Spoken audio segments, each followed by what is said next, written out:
जय भोलेनाथ। आप सभी का दिन शुभ और मंगलमय हो और आप सभी पर महादेव की कृपा सदा बनी रहे। आज सुनिए फाल्गुन मास महात्म्य में आगे की कथा। मार्कंडेय ऋषि धर्मराज युधिष्ठिर को बहुत सारे तीर्थों के बारे में बता रहे हैं।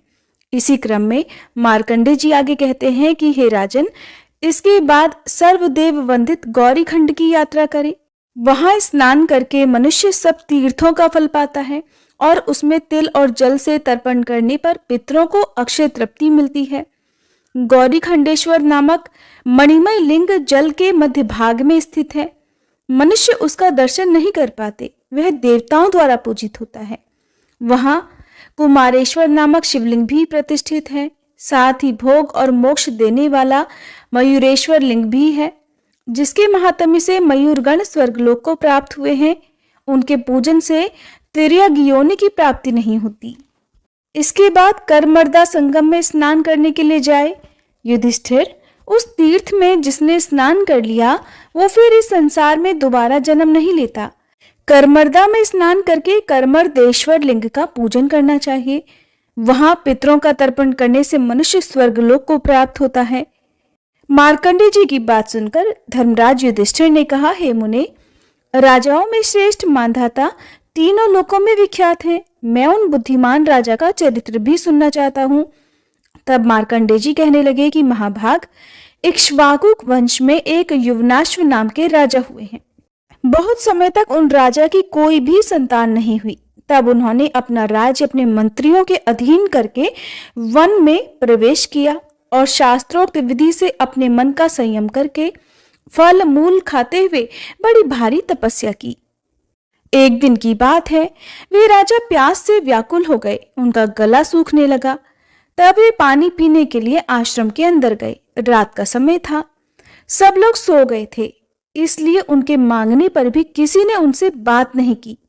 वहीं पर किसी शक्तिशाली ऋषि ने उन्हीं राजा युवनाश्व को पुत्र की प्राप्ति के लिए मंत्रों से अभिमंत्रित करके एक जल से भरा हुआ कलश स्थापित करके रखा हुआ था।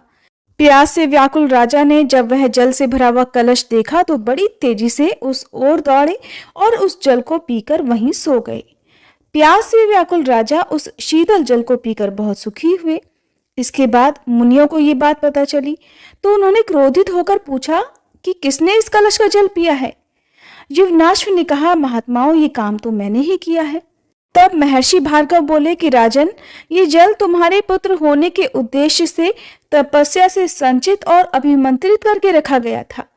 इससे महाबलवान और तपोबल से युक्त सर्वधर्म परायण पुत्र का जन्म हो, इस संकल्प से मंत्र युक्त विधि के द्वारा इस जल का संस्कार किया गया था और ये तुम्हारे पीने योग्य नहीं था। आज तुम्हारे द्वारा जो काम हुआ है वह अवश्य ही प्रारब्ध से प्रेरित है। महाराज, अब इस जल को पीने से तुम गर्भवान हो जाओगे। इसके लगभग 100 वर्षों के बाद राजा युवनाश्व की बाईं कोख फाड़कर सूर्य के समान तेजस्वी पुत्र उत्पन्न हुआ, लेकिन फिर भी राजा की मृत्यु नहीं हुई। उस समय महातेजस्वी देवराज इंद्र उस बालक को देखने के लिए आए। देवतागण पूछने लगे कि हे देवराज, अब ये किसका दूध पिएगा? तब देवराज इंद्र बोले, एष मां धाता, अर्थात ये मुझे ही पान करेगा। ऐसा कहकर उन्होंने उस नन्हे से बालक के मुंह में अपनी तर्जनी उंगली डाल दी। अब वह नन्हा सा शिशु बड़ी खुशी के साथ उस उंगली का अमृत रस पीने लगा। इसके बाद देवराज इंद्र ने उसका नाम मानधाता रख दिया। इस प्रकार बालक मानधाता 16 वर्षों तक देवराज इंद्र की तर्जनी पी पी कर ही बढ़ता रहा। उसे आयुर्वेद आदि दिव्य शास्त्रों का ज्ञान केवल उनके चिंतन से ही हो गया था। आजगव नामक धनुष, सींग के बाण और अभेद्य कवच, ये तत्काल उनके पास अपने आप ही उपस्थित हो गए। देवराज इंद्र ने सभी देवताओं के साथ मानधाता का अभिषेक किया। महाराज, मानधाता ने धर्म से संपूर्ण लोकों को उसी प्रकार व्याप्त कर लिया जैसे भगवान श्री विष्णु ने अपने 3 पगों से संपूर्ण त्रिलोकी को नाप लिया था। उन महात्मा का शासन चक्र अप्रतिहत गति से चलता था। सैकड़ों राजा उनकी सेवा में स्वयं उपस्थित रहते थे। इस प्रकार उनका समूची पृथ्वी पर एक छत्र अधिकार था। उन्होंने प्रचुर दक्षिणा वाले अनेकों यज्ञों द्वारा भगवान का यजन भी किया। उन प्रसन्नचित परम बुद्धिमान और अमित तेजस्वी राजा ने अतिशय धर्म का अनुष्ठान करके देवराज इंद्र के आधे सिंहासन को प्राप्त किया था। उन्होंने धर्म पूर्वक पृथ्वी का पालन किया। उन महात्मा का राज्य 10 करोड़ वर्षों तक चलता रहा। एक बार 12 वर्षों तक वर्षा नहीं हुई। उस समय राजा मांधाता ने वज्रपाणी इंद्र के देखते ही देखते अपने राज्य की खेती को बढ़ाने के लिए बलपूर्वक वर्षा करवा ली। वही महाराज मांधाता का ये देव स्थान है। उन्हीं के पुण्यतम देश में अमरकंटक पर्वत देखा जाता है। उन्होंने अमरकंटक पर ओंकारेश्वर शिव के आगे 100 यज्ञों का अनुष्ठान करके इस प्रकार स्तुति की कि जगत की उत्पत्ति करने वाले हे परमेश्वर, आप ही काल गति के प्रवर्तक हैं, आप ही संसार स्वरूप और संसार का संहार करने वाले हैं। आपको नमस्कार है। ओम महादेव जी को नमस्कार है। भगवान शंभु और भव को नमस्कार है। 3 नेत्र और 3 मूर्ति धारण करने वाले तीनों लोकों के स्वामी आपको नमस्कार है। काल रहित, जरा रहित और मृत्यु रहित आपको बारंबार नमस्कार है। जो लोग हर दिन आदिदेव भगवान ओंकारेश्वर का ध्यान करते हैं, उनकी इस संसार सागर में पुनरावृत्ति नहीं होती। काल रूपधारी ओंकार स्वरूप उमानाथ महादेव जी ने ये स्तुति सुनकर राजा मांधाता को दर्शन देकर कहा, सुव्रत तुम कोई वर मांगो। राजा मांधाता ने हाथ जोड़कर उन्हें प्रणाम किया और कहने लगे, हे देवेश्वर, वैदुर्य नाम से प्रसिद्ध ये शैलराज मांधाता नाम धारण करे और आपकी कृपा से देव स्थान बन जाए। यहाँ जो मनुष्य दान, तप, पूजा तथा प्राण विसर्जन करे वे शिवधाम के निवासी हों। राजा मांधाता का ये वचन सुनकर महादेव जी कहने लगे, राजन, मेरी कृपा से ये सब कुछ होगा। इस प्रकार वरदान पाकर महाराज मांधाता अपनी पुरी को वापस लौट गए। हे युधिष्ठिर, ये सब मांधाता का उत्तम चरित्र मैंने तुम्हें बताया। इस तीर्थ के महात्म्य से मांधाता आदि राजा संपूर्ण मनोवांछित कामनाएं प्राप्त करके भगवान श्री विष्णु के धाम में विहार करते हैं। आगे मार्कंडेय जी कहते हैं, हे राजन, सतयुग में बलि नाम से प्रसिद्ध एक श्रेष्ठ दैत्य हुए। उनके महापराक्रमी पुत्र का नाम बाणासुर था। वह अपनी सहस्त्र भुजाओं के कारण विख्यात था। उसने 1 सहस्त्र दिव्य वर्षों तक महादेव जी की आराधना की, जिससे संतुष्ट होकर एक दिन महादेव जी ने कहा कि वत्स, तू कोई श्रेष्ठ वर मांग ले। तब बाणासुर कहने लगा, प्रभु, मेरा नगर दिव्य और संपूर्ण देवताओं के लिए अजेय हो। आपको छोड़कर दूसरे किसी देवता के लिए यहाँ प्रवेश पाना अत्यंत कठिन हो। मेरा ये नगर मेरे स्थिर होने पर स्थिर रहे और मेरे चलने पर वह मेरे साथ साथ चले, सर्वथा मेरे मन के अनुकूल बना रहे। बस मुझे यही वर दीजिए। महादेव जी ने कहा, तथास्तु। इसके बाद भगवान विष्णु ने भी बाणासुर से कहा कि अगर महादेव जी ने तुम्हें एक पुर तुम्हारे मन के अनुरूप दिया है तो मैं भी तुम्हें वैसा ही दूसरा पुर अर्थात नगर देता हूं। इसके बाद दोनों देवता श्री विष्णु और शिव जी ने एकत्र होकर कहा, बाणासुर, अब तुम शीघ्र ही ब्रह्मा जी के पास भी जाओ। तब बलि का पुत्र ब्रह्मा जी के पास भी गया। ब्रह्मा जी ने उसे हृदय से लगाया और कहा, वत्स, भगवान शिव और विष्णु जी दोनों ने तुम्हें एक एक पुर प्रदान किया है, इसलिए मैं भी तुम्हें वैसा ही एक और पुर देता हूं। इन तीनों पुरों को प्राप्त करके बाणासुर त्रिपुर के नाम से विख्यात हुआ। हे धर्मराज, इस प्रकार वरदान पाकर सहस्त्र अर्थात 1000 भुजाओं के विस्तार से शक्तिशाली बना हुआ बाणासुर समस्त देवताओं के लिए अवध्य हो गया। कोई भी देवता उसका वध नहीं कर सकते थे। उसने यक्ष, विद्याधर, देव, दानव, गंधर्व और राक्षसों के समस्त निवास स्थानों को नष्ट कर दिया। वहां की यज्ञ वेदिकाएं तोड़फोड़ डाली। देवराज इंद्र की अमरावती पुरी को उजाड़ दिया। उसके अत्याचार से परेशान होकर सब देवता महादेव जी के पास गए और हाथ जोड़कर कहने लगे, हे भगवान, आपने श्री विष्णु ने तथा श्री ब्रह्मा जी ने भी बाणासुर को वरदान देकर अजय बना दिया है। प्रभु, उसके साथ युद्ध करने की शक्ति अब किसी में भी नहीं है। जो भी उसके सामने खड़ा होगा वो उसे भस्म कर सकता है। तब महादेव जी कहने लगे, हे देवताओं, तुम सब लोग 30 करोड़ की संख्या में हो और बड़े बलवान हो।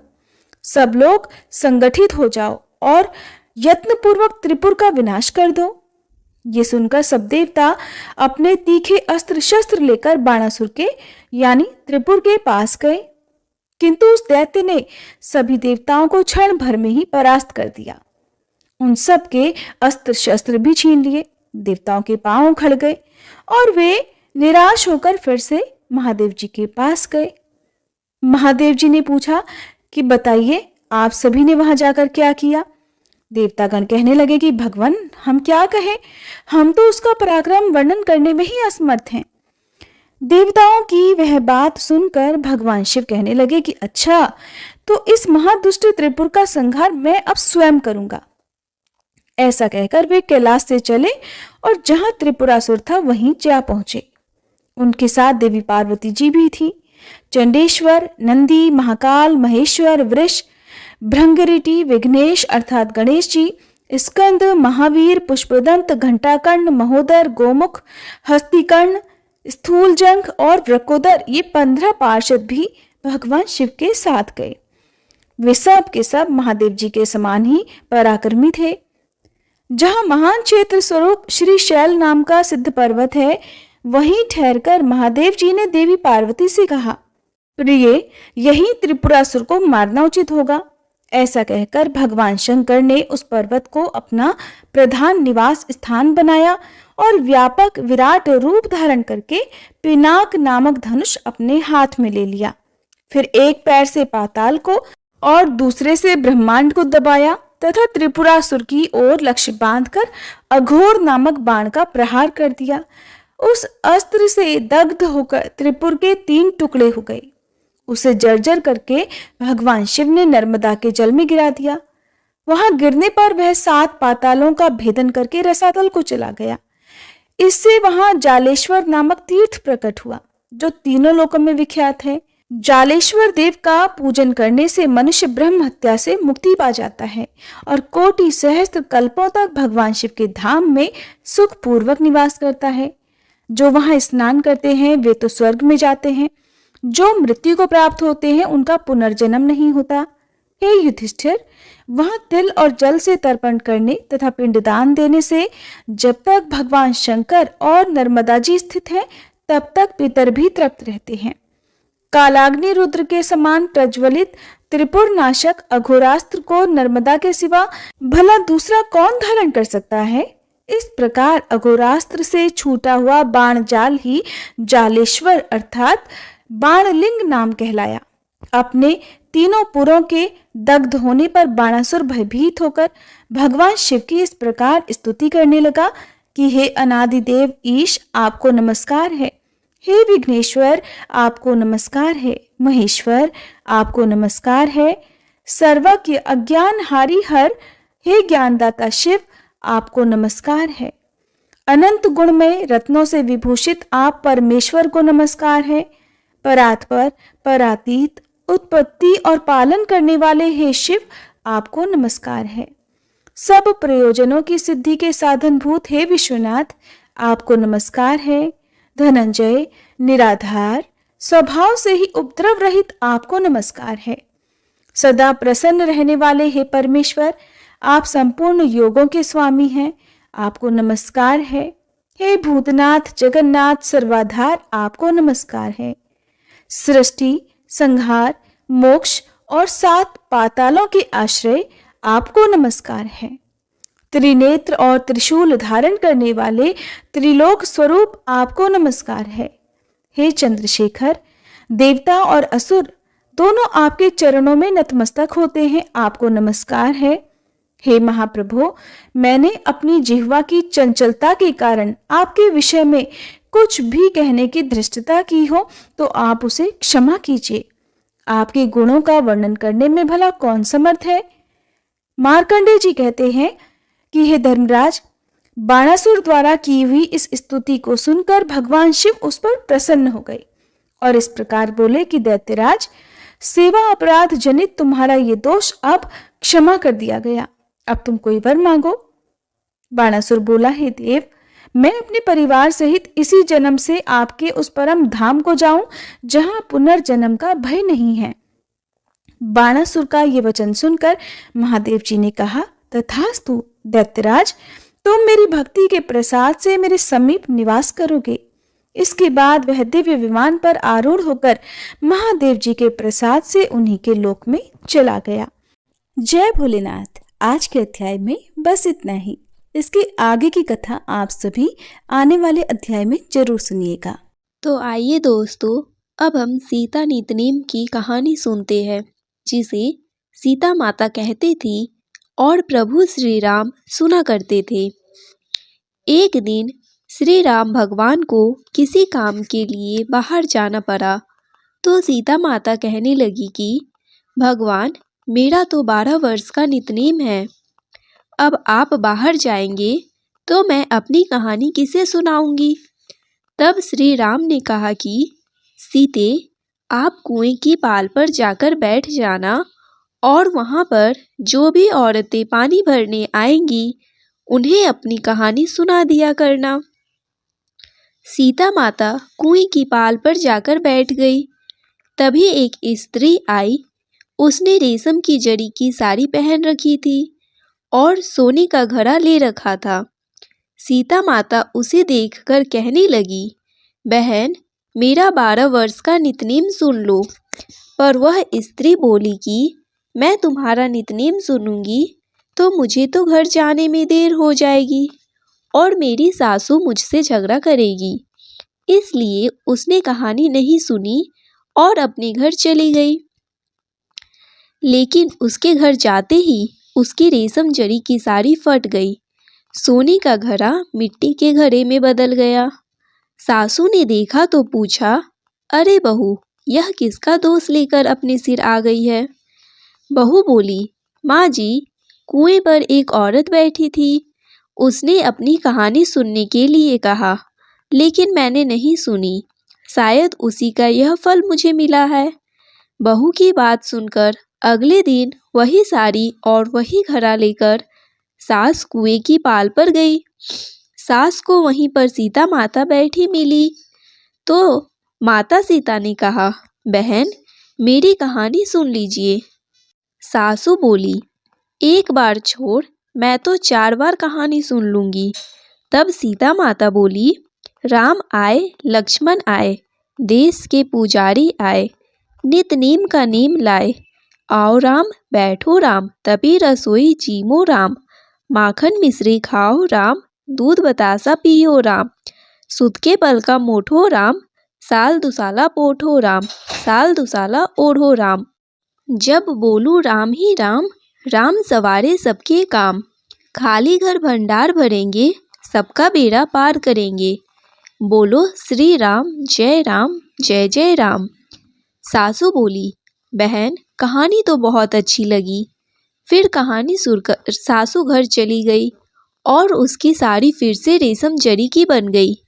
मिट्टी का घड़ा फिर वापस से सोने के घड़े में बदल गया। बहू ने देखा तो कहने लगी, सासू माँ, आपने यह सब कैसे किया। सासू बोली, बहू, तू दोष लगाकर आई थी और मैं अब दोष उतार कर आ रही हूँ। बहू ने पूछा कि माँ जी, वह कुएं वाली स्त्री कौन है। सासू ने बताया कि वह तो सीता माता थी। वह पुराने से नया कर देती है, खाली घर में भंडार भर देती है। वह लक्ष्मी जी का वास घर में कर देती है और मनुष्य की जो भी इच्छा हो उसे पूर्ण कर देती है। बहू बोली, माँ जी, फिर तो ऐसी कहानी मुझे भी सुना दो। सासू बोली कि ठीक है, तुम भी सुनो। फिर सास ने कहानी शुरू की। राम आए, लक्ष्मण आए, देश के पुजारी आए, नितनेम का नेम लाए। आओ राम, बैठो राम, तभी रसोई जीमो राम, माखन मिश्री खाओ राम, दूध बतासा पियो राम, सुत के पल का मोठो राम, साल दुसाला पोठो राम, साल दुसाला ओढ़ो राम। जब बोलूं राम ही राम, राम सवारे सबके काम, खाली घर भंडार भरेंगे, सबका बेड़ा पार करेंगे। बोलो श्री राम, जय राम, जय जय राम। कहानी सुनकर बहू बोली, माँ जी, कहानी तो बहुत अच्छी है। सासू ने कहा, ठीक है, अब से हम इस कहानी को रोज किया करेंगे। अब सास बहू रोज सवेरे उठती, नहाती धोती और पूजा करने के बाद नितनेम की सीता माता की कहानी कहती। एक दिन की बात है, उनके यहाँ पड़ोस की एक औरत आई और बोली कि बहन जरा सी आँच तो देना। तो वह बहू बोली कि आँच तो अभी हमने जलाई नहीं है। पड़ोसन बोली तो फिर तुम सुबह 4 बजे से उठकर क्या कर रही हो? तो उन्होंने कहा कि हम तो सुबह सुबह उठकर पूजा करते हैं, फिर सीता माता की कहानी करते हैं। पड़ोसन ने उनकी बात सुनकर फिर कहा कि सीता माता की कहानी कहने से तुम्हें क्या मिला? तब वे दोनों बोली कि सीता माता की कहानी कहने से घर में भंडार भर जाते हैं, सारे काम पूर्ण हो जाते हैं, मन की इच्छा भी पूरी होती है। पड़ोसन ने कहा बहन अगर ऐसा है तब तो फिर मुझे भी कहानी सुना दो। तब बहू बोली कि ठीक है, तुम भी यह कहानी सुन लो। राम आए लक्ष्मण आए, देश के पुजारी आए, नित नीम का नीम लाए, आओ राम बैठो राम, तपी रसोई जीमो राम, माखन मिश्री खाओ राम, दूध बतासा पियो राम, सुत के बल का मोठो राम, साल दुसाला पोठो राम, साल दुसाला ओढ़ो राम। जब बोलू राम ही राम, राम सवारे सबके काम, खाली घर भंडार भरेंगे, सबका बेड़ा पार करेंगे, श्री राम जय जय राम। पड़ोसन ने इस कहानी को सुना तो कहने लगी बहन कहानी तो बहुत अच्छी लगी। अब वह पड़ोसन भी नितनेम सीता माता की कहानी कहने लगी। कहानी कहने से सीता माता ने पड़ोसन के भी धन के भंडार भर दिए। देखते ही देखते अब तो पूरे मोहल्ले में नितनेम की कथा चल पड़ी और हर किसी की मनोकामना पूर्ण होने लगी। हे सीता माता, जैसे आपने उन सभी के भंडार भरे वैसे हमारे भी भरना।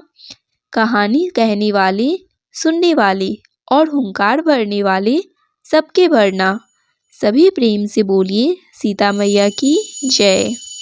बंसी शोभित कर मधुर नील जलद तन श्याम, अरुण अधर जनु बिंब फल नयन कमल अभिराम, पूर्ण इंद्र अरविंद मुख पीतांबर शुभ साज, जय मनमोहन मदन छवि कृष्ण चंद्र महाराज, जय यदुनंदन जय जगवंदन, जय वासुदेव देवकी नंदन, जय यशोदा सुत नंदन दुलारे, जय प्रभु भक्तन के सतहतारे, जय नट नागर नाग नथैया, कृष्ण कन्हैया धेनु चरैया, पुनि नख पर परुपु गिरिवर धारो, आओ दीनन कष्ट निवारो, आओ दीनन कष्ट निवारो, वंशी मधुर अधर धरि टेरो, होवे पूर्ण विनय यह मेरो, होवे पूर्ण विनय यह मेरो, आओ हरि पुनि माखन चाखो, आज लाज भारत की राखो, गोल कपोल चिंबुक अरुणारे, मृदु मुस्कान मोहिनी डारे, मृदु मुस्कान मोहिनी डारे, रंजित राजीव नयन विशाला, मोर मुकुट वैजंती माला, कुंडल श्रवण पीत पट आछे, कटि किंकिनी काछ निकाछे, नील जलज सुंदर तनु सोहे, छवि लखी सुर नर मुनि मन मोहे, मस्तक तिलक अलग घुंघराले, आओ कृष्ण बांसुरी वाले, करी पय पान पूत नहीं, तारियो अकबक कागा सुर मारियो, मधुवन जलत अग्नि जब ज्वाला, मैं सीतन लखत नहीं नंदलाला, सूरपति जब ब्रिज चढ़यो रिसाई, मस्वर धार वारी वरसाई, लगत लगत ब्रज चहन बाहायो, गोवर्धन नख धारी बचायो, लखी यशोद्रा मन भ्रम अधिकाई, मुख मह चौहद भुवई दिखाई, दुष्ट कंस अति उद्यम मचायो, कोटि कमल जब फूल मंगायो, नाथि कालहिनी तुम तिलीनहा, चरण चिन्ह दे निर्भय किन्हे, करी गोपीन संग रास विलासा, सबकी पूरन करी अभिलाषा, कीतिक महा असुर संहारयो, कंस ही केस पकड़ी दे मारयो, मात पिता की बंदई छुड़ाई, उग्रसेन कह राज दिलाई। वहीं से मृतक छयो सुत लायो, मातु देव की शोक मिटायो। भौमासुर मुर दैत्य संहारी, लाए षट दस सहस कुमारी। दे भीमहि तृण चीर संहारा, जरा सिंधु राक्षस कह मारा। असुर बकासुर आर्दिक मारियो, भक्तन के तब कष्ट निवारियो। दीन सुदामा के दुख टारियो, तंदुल तीन मुठ मुख डारियो। प्रेम के साग विंदुर घर मांगे, दुर्योधन के मेवा त्यागे। लखी प्रेम की महिमा भारी, ऐसे श्याम दिन हितकारी। भारत के पारथ रथ हाके, लिए चक्र कर नहीं बल थाके। निज गीता के ज्ञान सुनाए, भक्तन हृदय सुधा बरसाए। मीरा थी ऐसी मत वाली, विष पी गई बजा कर ताली। रान भेजा सांप पिटारी, सालिग्राम बने बनवारी। निज माया तुम विधि ही दिखायो, उड़ते संयम सकल मिटायो। तब सत निंदा करी तत्काला, जीवन मुक्त भयो शिशुपाला। जब ही द्रौपदी टेर लगाई, दीनानाथ लाज अब जाई। तुरत ही वसन बने नंदलाला, बढ़े चीर में भीरी अरि मुँह काला। अस अनाथ के नाथ कन्हैया, डूबत भवंबर बचावड नैया। सुंदर दास आ उड़धारी, दया दृष्टि कीजे बनवारी। नाथ सकल मम कुमति निवारो, क्षमहु बेगी अपराध हमारो। खोलो पट अब दर्शन दीजे, बोलो कृष्ण कन्हैया कीजे। यह चालीसा कृष्ण का पाठ करे उड़धारी, अष्ट सिद्धि नवनिधि फल लहे पदारथ चारी। इति श्री कृष्ण चालीसा संपूर्ण। श्री तुलसी चालीसा पाठ। जय जय तुलसी माता, सब जग की सुखदाता। विष्णु प्रिय भवानी, पूजत हरि हर ज्ञानी। नमो नमो तुलसी महारानी, नमो नमो तुलसी महारानी। पाप नाशिनी पुण्य प्रदानी, सब जग की हो सुखदानी। नमो नमो तुलसी महारानी। सब जग की हो सुखदानी, सब जग की हो सुखदानी। जय तुलसी जग की सुखदानी, जय तुलसी जग की सुखदानी। पाप नाशिनी पुण्य प्रदानी, सब जग की हो सुखदानी। पाप नाशिनी पुण्य प्रदानी, सब जग की हो सुखदानी, सब जग की हो सुखदानी। नर नारी जो तुलसी ध्यावे, सब सुख संपत्ति पूर्ण पावे। लक्ष्मी रूप धरो तुम माता, विष्णु प्रिय भव भवदाता। घर में तुलसी रहे निरंतर, होए न दरिद्रता का अंतर। कृपा दृष्टि जब तुम कर देवी, सब विपदा पल में हर लेती। तुलसी पूजन जो नर नारी, करे सदा सुख संपत्ति भारी। कष्ट न आवे रोग न बाधा, सदा रहे सुख सौख्य साधा। तुलसी माता की महिमा न्यारी, महिमा गावे वेद पुरानी। राम नाम को करे प्रचार, भक्तन को दे भव से पार। जो कोई तुलसी चालीसा गावे, भक्ति भाव से शीस नवावे। उसके घर सुख शांति आवे, कृपा तुम्हारी सदा लहावे। तुलसी माता की सदा करो वंदना, शीस नवाए। तुलसी माता की सदा करो वंदना, शीस नवाए। कृपा दृष्टि मुझ पर रहे, संकट दूर भगाए। कृपा दृष्टि मुझ पर रहे, संकट दूर भगाए।